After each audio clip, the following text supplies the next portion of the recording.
has been trying to have academic collaboration with our university and also with the other universities of Kerala.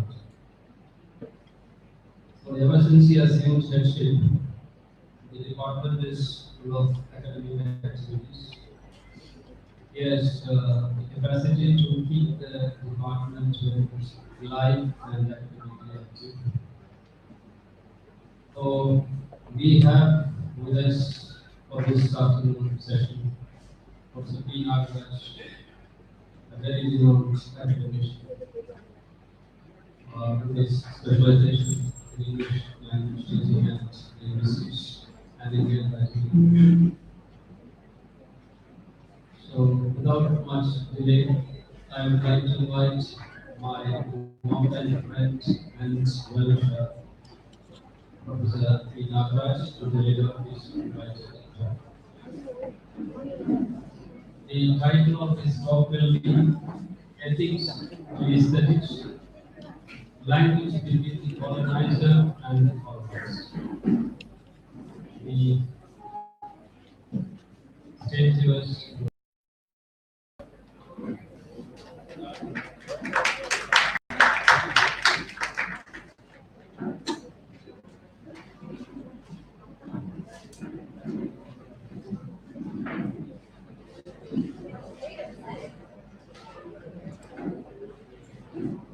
Very good afternoon.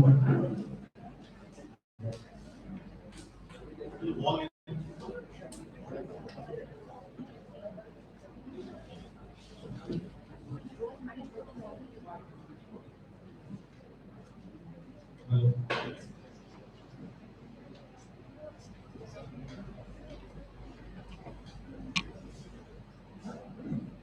Good afternoon, friends.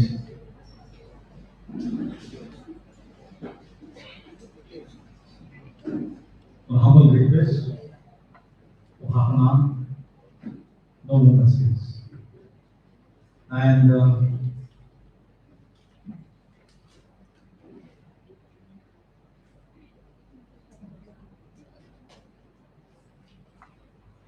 my topic is not that much hard this afternoon. And I say to that, what are the little thought processes that I've worked on with this particular title?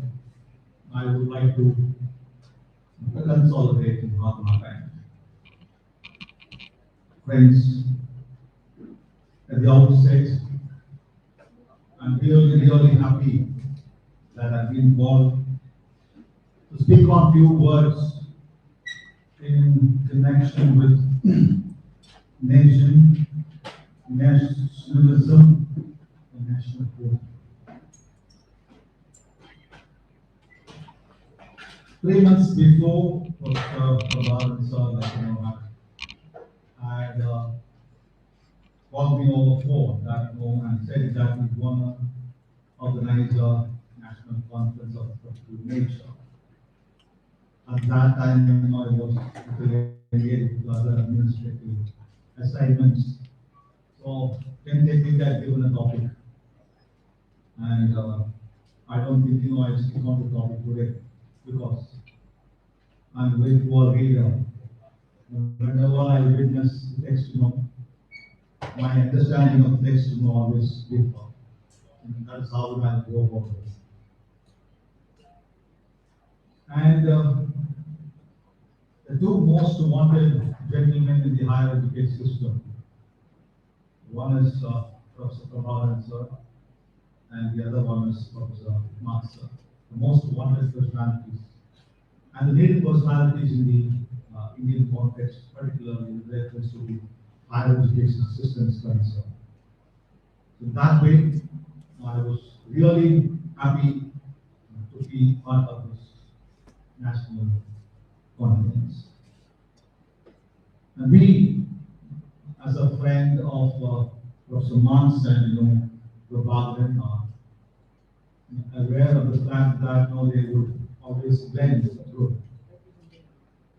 But this time, in association with Central University, wherein only morning I come to know that they have been associating with Central University of Tamil Nadu, and who wanted to clarify on something that has to do with nationhood and nationalism. Friends, a few reflections. Like I think having worked out the possibilities of how the other members gonna speak on, but my representation, my thought process with reference to this particular vocabularies, I do hold a different perspective than how the academics should carry on. So I have in my mind, 3-4 mantras. I would highlight those mantras and let me see how it's going, how you guys going to decide. The first mantra is that friends, 2000 years, 2000 plus odd years of human evolution. More than 5,000 wars being fought in the name of nationhood and nationality. Now, I'm not going that much into the nationhood and nationality, but then I would restrict myself to the word nation, particularly for the want of time. 2000 years, that's all. Human evolution. More than 5,000 wars being fought have been. And I'm pretty sure that the war is going to continue in the future as well. Here, I would like to state one point and make it one point clear. Still, there is the word nation. Whether put it in regular form or the dictionary. Still, this word is there in the human existence. I tell you, the wars are going to continue. The wars in the sense, I would take it in a different perspective. Again, I lead to this academic forum, how do you see the wars going to be. So, till the word nation is there, I would say the words from different perspectives would. And this is the simplest of the simplest understanding I would like to, particularly having you, the younger generations, in front of me. Might be a simple thought process, friends, but I want you all guys to take it very seriously, this particular thought process. The second initiative, second reflection becomes to mind.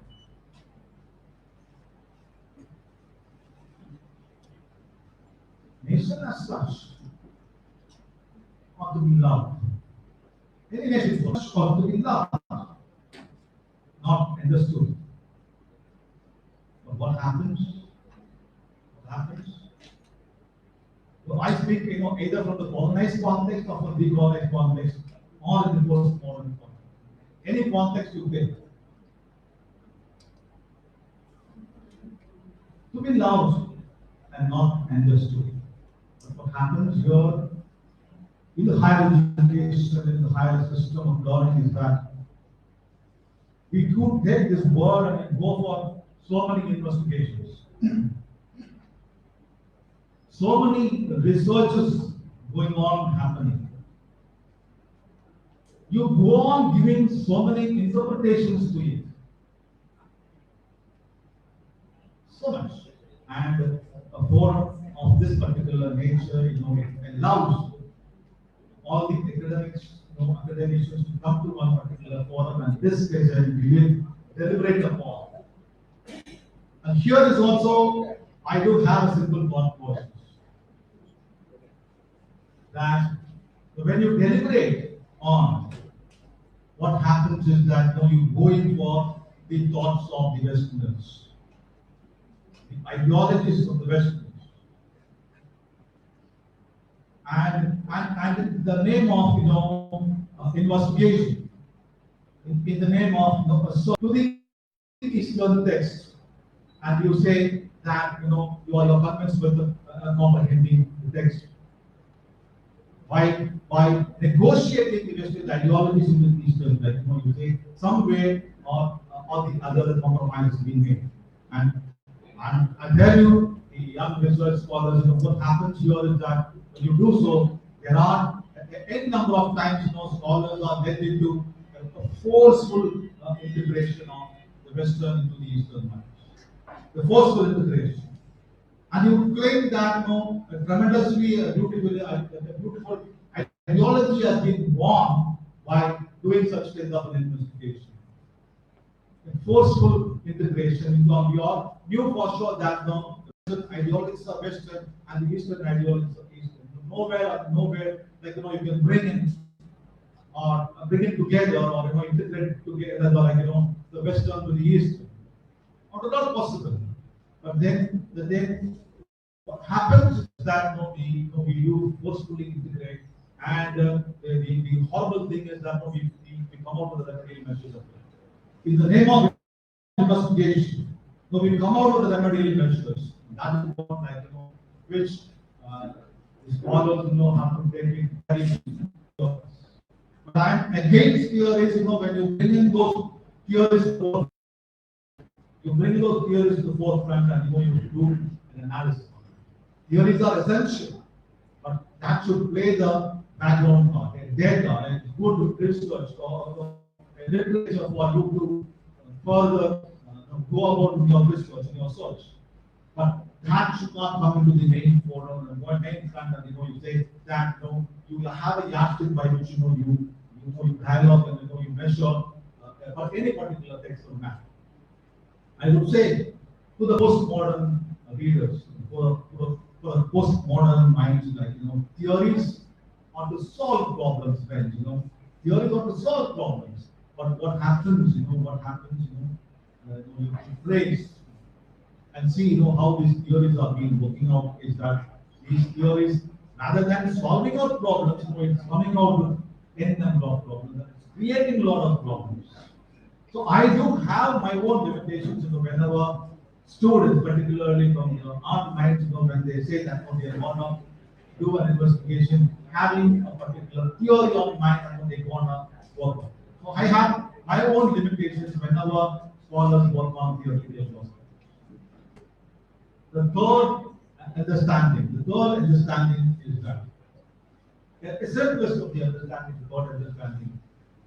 Everyone not aware of whenever we connotate the word nation or nationhood or nationalism, the multiculturalism comes into context, the multilingualism comes into context, and the democratic way by which whole of our system do function.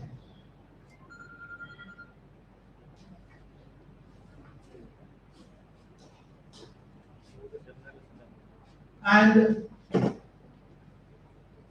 when you work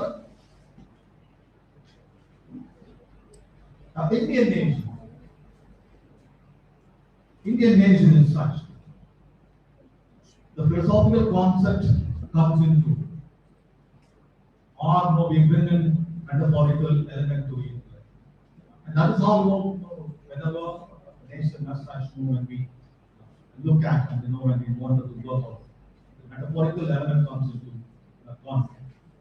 Wherein you are given so much of a freedom, you are so much of a libertine. One day, you can be a Christian, and the next day you can be a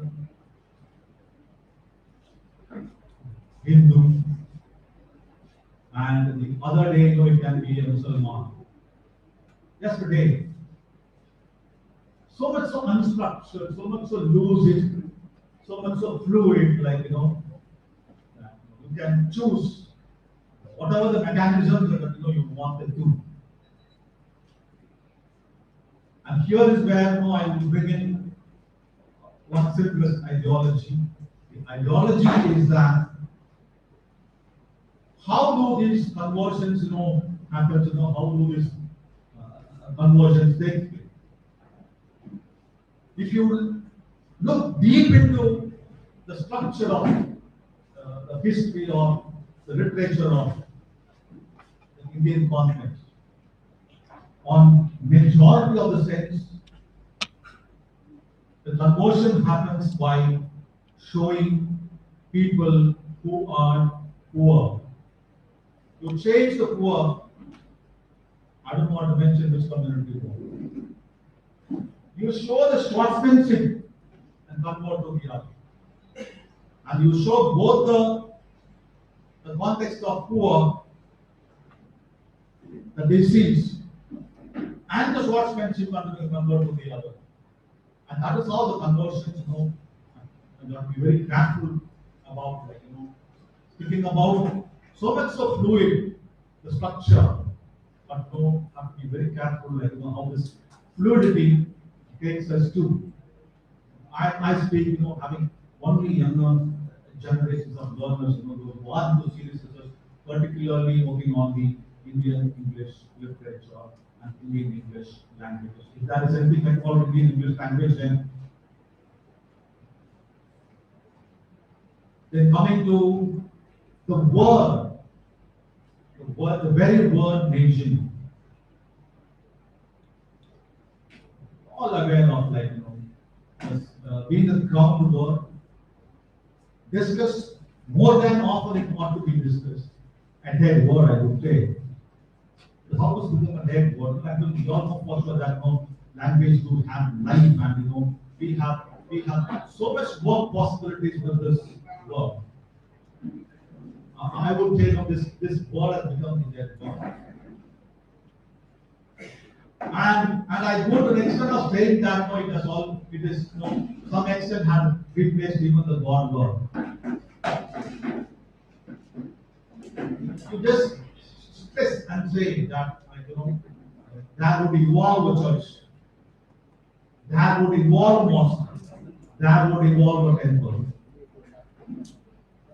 The vocabulary and its narration would lead to all involving temples or churches.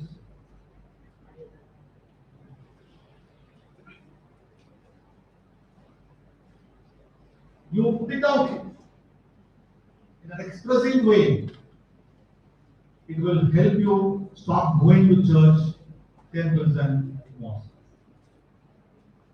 Such is the virality, the nature of this particular word carries. So much virality.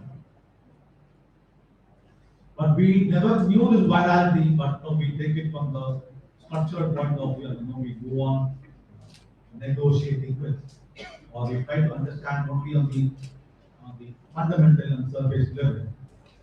The virality of the word, the ground word. If you are religious, it will make you irreligious. If you are so much so bothered about one particular nation, it will make you no nations or no nationhood. Such is the word, it's been found. That is where I would say this word had already been replaced by the God word. And we are not that much aware of. And how much this word could create havoc in the minds of, but all would take it in a very positive sense, and no one dares to speak about the other aspects of this particular term. And so we use it so much so cool and contented way.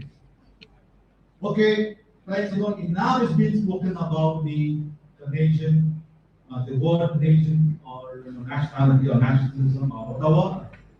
Now I come to how this word, or English language, being used by the famous personalities from the point of view of the Indian writer.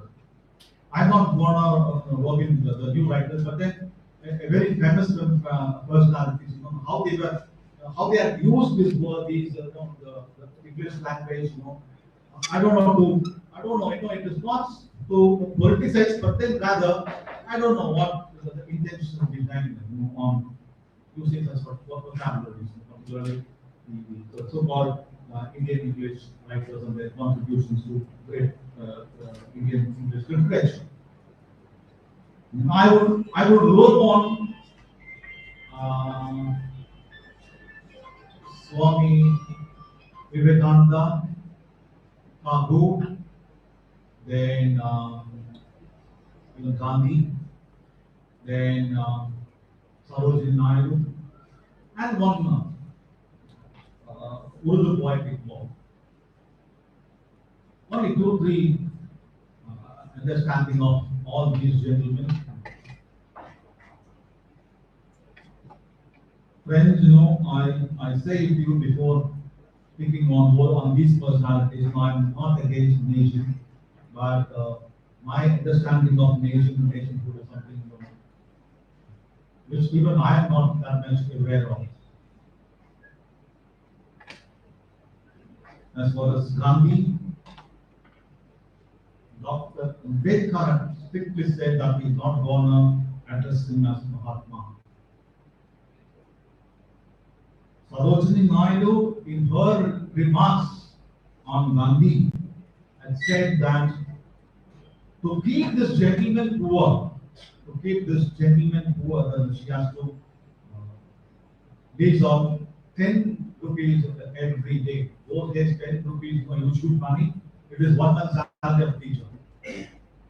Those days, because he is a person for the poor children, and we know how many the other names that he has given for the poor children. It's for the poor, and we know how many names he has given for the poor children. To keep the goat clean, using Lux soap, clean, 10 rupees. 10 rupees was 1 month's salary of teacher. And to show that he is for the needy, all his life practices, like I said only one more instance. He would travel only in the third class compartment with his followers, 3-4 followers, might be. And he would travel alone in the compartment.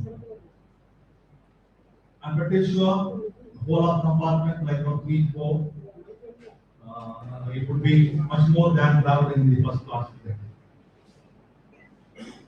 So these are the kind of personalities, have been contributing a lot to the, getting freedom or whatever, or the colonized context or decolonized context. I tell you, friends, we think, we are not colonized, but then we are not decolonized, but then it colonizes the reality. This is awareness I would like to bring in on. This awareness was a reflection of even Gandhi in himself. He had never ever thought, that India has to get freedom. When he was in Indian soil, the very thought of India want to become freedom had happened only in South Africa, not when he was in. And you see to that, how far these English had been the background of all these so-called influential characters. Then I think the second character, Nadu, I don't have any doubt that his contributions to the Indian English literature in a larger sense. But then, if not Professor Andrews' hands-on the translated work of Gitanjali, he would not have the honor in Nobel. The original work translated, and this gentleman want to get the Nobel Prize, and he has sought the help of Professor Andrews. And there is a grammatical competency being worked out, checked out by Professor Andrews, so that he could convince the Nobel, the adjudicators that the Nobel Prize. And here you see the functionality of this text, like lyric checked for the grammatical, poems with grammar. So, these so-called Indian English writers are well aware of the fact that if they are not working principles with the Englishmen, these people would not have come to the limelight. Now, Kabul is over. Please. Then, the third one, Urdu poet. In what? In all his verse forms, addressing my country, beautiful, my country, glorious. My country has got the richness of all the traditions of all the world, all the other world countries. Always, glorifying India in all the impossible sense possible. And where I could see that a lyric form carrying the egoistic quality. A poem should not be egoistic by nature. Every writer would not always would any write for the matter, like any country, any writer for the matter would write only about his his or her love towards country, not about the fate of the country, he or she possesses. He had written when 80% of the population were under the poverty, were under the poverty, very poor, one meal a day, living life, drinking water. Poets on the other side, writing about the glorious, glorifying India to the maximum extent possible. We are being told, we are being narrated from school education system to the higher education system, only on the one side of, not on the whole side of, not on the other side of what these gentlemen were and how far they were using English language to gain momentum of their own self, not the other self. Simplest of simple understanding. Again, I tell you, friends, I am not against nation, but my nationhood or my nationalization of understanding of this particular nation is something no nation called.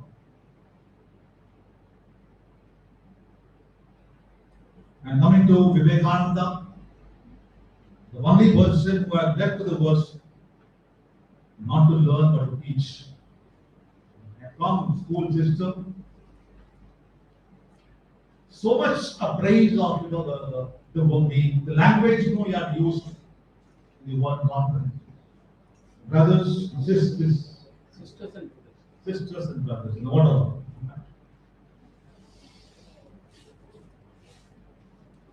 I am just putting across to the so-called liberated postmodern children's here.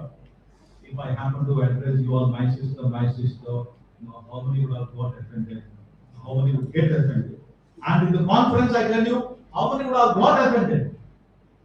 And you see the language. You have to see the language these personalities be using. But what was the narration on the other side is that it is so much so pleasant, and say that the first time on the global history. So in other language, it said 100 youngsters, I would change the whole of the nation. India, transform India. 100 youngsters get called on. But I would say that the very method, the very approach, and the very language used was not proper. Rather than not being given a call for, Jesus calling Lazarus from the dead cave, coming life. It should not be. It should have gone to the youngsters. rather than using language, being idle. You do not have it. You know for sure that will work. And that is where, how these people were, using the language, and gaining momentum, which in the normal context, we are not being told. These are something, ought to be understood by way by which, all these, the so-called great prominent or, writers of English, Indian, have been, English, as you all know for sure, that the way by which it is, it is being governed and ruling, and it is so many varieties coming into existence. They have these guys are used this language to gain momentum of their personal self and not the other self. When I say the other self, the whole of the society. Friends, okay, I'm not going to take much time. I have so many stories to speak on like this. Again, what? Then you would have asked me, finally, you would ask, what sort of a nation or nationhood, you are trying to talk about, say about. Earth as such, no line, no divide. It is human intelligence, We build churches, temples, and mosques on every borders, a madhouse. And if I want to enter to the other part of the society, the other part of the space, passport is needed. That is how the borders, so many borders, so many line of control. A lot of madhouses being built every border. I'm not only talking about the borders at the space level, but then there are so many borders, but every individual, majority, who are so much so layman to the basic understanding of the literal text, carrying this way, I say cognitively. There are so many boundaries, borders that we construct each and every day. I would say, a society has to evolve.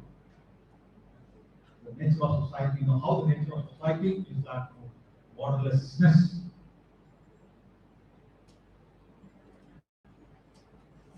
Might be here. I would go with all these Swamijis of the personalities who have been in the Indian context and not are true. It's not mockery. It is the intelligence cognition of few Swamijis who are true to the other country. I said one, all a familiar famous personality. Swamiji Nityananda. Our Indian Intelligence Bureau, they could not, or ever, or in even future, would not come to know how we have left one border to the other border. Establishing a country, a separate passport, separate governance, guidelines, principles. You all, youngsters have to take such kind of a competition, intelligently. So much of futuristic. When we talk about nation, nationality, or nationalism, whatever, I mean taken away by the very the movement, the move that we are taken. Parent, if you cannot practice Hinduism or Hindutva in our space, he is giving call for where you go there and you can really practice a structure where you can practice a new governance or you can experience a new experience which you have not experienced in our context. And the newness of experience. And I'm pretty sure that's going to be the only experience. I am looking in for the cognition. I'm not advocating that you have to follow, but then I'm talking about the way he has conceived a nation which is inclusive. It calls on people who wanted to practice one particular ideology, the ideology they be like, which penetrating all the ideologies in the world. He gives a call for all the world leaders to come to Kailash. He's free. Giving just a call for that it's time for you all guys to think it over whether you really belong to this space. Nation.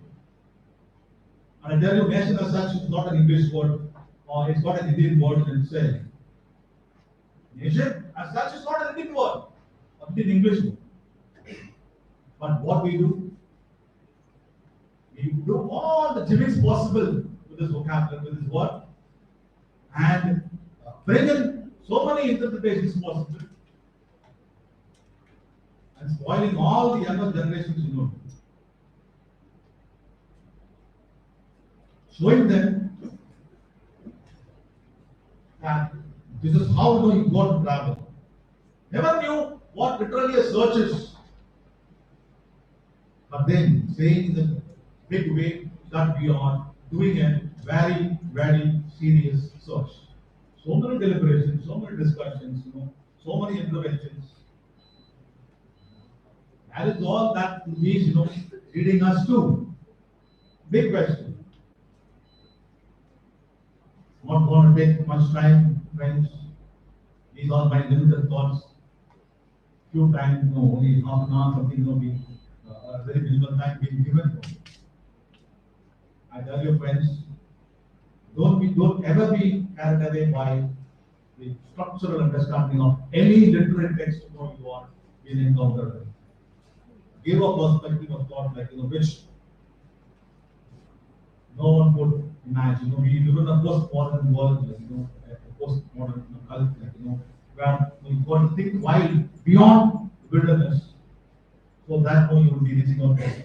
So, and any search is a process, it's a progress, never ending result. We all claim, I came to this statement, friends.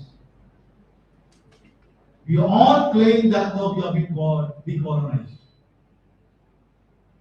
But colonized is the reality, is the truth.